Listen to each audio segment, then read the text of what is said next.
Hello and welcome to another video. I thought I'd do one while I've still got some hair left. I haven't done one for about a year. Some people have asked about migraine associated vertigo, which is something that I suffer with. Of late it's become known better as vestibular migraine. So it's known as migraine associated vertigo or vestibular migraine, which is the newest title for it. And this video is about what can help it and what I use, and see if it can help some people. First, I thought I'd mention briefly the symptoms that go with migraine associated vertigo or vestibular migraine. Firstly, there are about seven or eight symptoms. I'm going to read those now. So the first one is dizziness. That is like disequilibrium sometimes when you're walking, sometimes when you don't expect it. It's unexpected, and disequilibrium, dizziness, lightheadedness, and these episodes can last for just a short term, like a few minutes, or they can last for days and sometimes weeks. So it's a real big problem for a lot of people. That the other thing that people talk about is nausea and vomiting, which is what it says. I've left a lot of these symptoms on a previous video that I did. Balance problems, again when walking and or running or balancing on a bicycle. Balance problems are a big one. Motion sensitivity, sometimes feeling sick when you move your head, or just looking from left to right, that can bring it on. Again, even though it's called vestibular migraine, it's not only about migraine as a headache problem. It can be about it can be without the headache, which is quite a confusing title, because migraine is a state rather than a headache. Most people think of migraine, they think about headaches, but actually migraine is a state. It's a brain sensitivity. So it's not just a headache, and it's not always a headache. One of the other symptoms quite commonly expressed is feeling disorientated or confused. And the other one, another main one, is feeling unsteady, like you're rocking on a boat. So like this sort of strange boat effect, or you can be laid down in bed and you can feel that like you're dropping through the bed, or that you're sinking into the bed. Now, I work as a psychotherapist and CBT therapist, and I've met lots of people over the many years of doing this job that have had vestibular migraines, and sometimes it's misdiagnosed as anxiety, and sometimes it's misdiagnosed as dreadful things like multiple sclerosis, and it's nothing to do with that. That would show up on an MRI scan or spinal tap, lumbar puncture, but vestibular migraine has some really weird symptoms which you can just see on Wikipedia, or there's a good site called VEDA, VEDA, that talk about vestibular migraine, which is about vestibular problems. Obviously the vestibular apparatus is inside the ears, which give you balance. So there are three things that help with balance, and they are the vestibular apparatus deep inside the ears, which are about canals, and the balance center lies there. And then there are the proprioceptors, which are the bones and muscles and feet that keep you balanced in that sense. And then there are the eyes as well. Now, many people with vestibular problems come to rely on their eyesight, and they become visually dependent, so they rely on their eyesight to do the balancing for them. So if there's anything that puts them off in the eyesight or in the vision, that can feel like they're unbalanced. So basically these people see what they feel, what they see, sorry, so they feel what they see. So if they see something that's like slightly rocking or tilted, they'll feel that and go a certain way or go another way. So if they're watching a film, an action film, and suddenly they see something moving, they feel that the movement of themselves is going with it.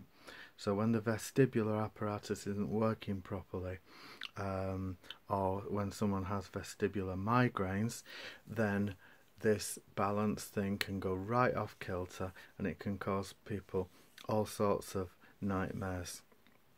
Some consultant neuro-otologists call it migraine variant balance disorder, which is what I was diagnosed with, and some people just refer to it as vestibular migraine. Whatever title you give it, it's a complete nightmare. It's not life-threatening or anything, but it comes and goes, and it comes and stays sometimes, and it comes for weeks and months, or it can be over in a few days. It can just be a room spin, or it can be something that lasts. So it's very unpredictable, very life-changing, and very anxiety-provoking. So the purpose of this short video is to say, is to let other sufferers know what I use and what can help. So one of the great things to use, there are four main things to use, and there's a general consensus about this. If you don't want to use prescribed medication. There are many prescription medications such as amitriptyline, nortriptyline, pizotifen, some tranquilizers, some of the benzodiazepines, which have great risks involved because they are addictive. So like things like Valium or diazepam is addictive. So things like that, Librium's the same. You've got to be very careful with the tranquilizers. So I've stayed away from prescribed medication because of the addictive propensity. But of the non-prescribed and herbal or alternative or natural medications, what you can use are these. So the first one to mention is CoQ10, which is well, it is what it actually literally says on the tin or the bottle. It's coenzyme Q10. So I take that every day, CoQ10, very well advised for vestibular migraine. A vitamin B complex, or you can take the vitamin B12, very good. So you could take specific B12, which is an excellent aid to vestibular migraine, or you can just take the vitamin B complex. Another very good one is magnesium. So that's you can get like high dose of magnesium. People say magnesium is very good for the vestibular apparatus, as all these things are. Vitamin D, vitamin D3, another very good one for the vestibular system. And then sometimes as a prophylactic or preventative medication, you can take feverfew. There's another one called butterbur as well, but I sometimes take feverfew as a preventative medication when the headache or the weird sensations start. And finally, vitamin C, that's just good for you all round anyway. It's a good one to take. So those are the medications that I take, and I'm trying to wrap this video up in 10 minutes, so I might go a little bit over. Glasses are another thing to mention, because some people have what's called a skew deviation, which is where their eyes aren't quite in the right place. I've had so many eye tests and glasses and prescriptions and seen experts, and I've come to this conclusion. So they're normal glasses. You can get clip-on ones from a company in London called Migraine, and these just clip on like sunglasses to the normal glasses, so like that.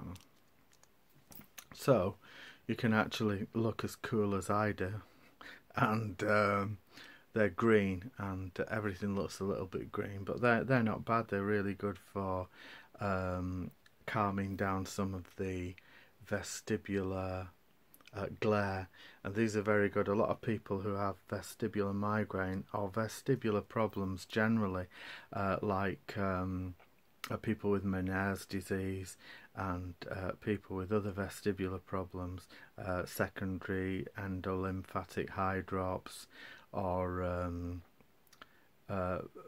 BPPV, or persistent postural perceptual dizziness, or Malda-Debartment syndrome, things like that. These will always help. So these are from a company called Migraine and can be ordered in London.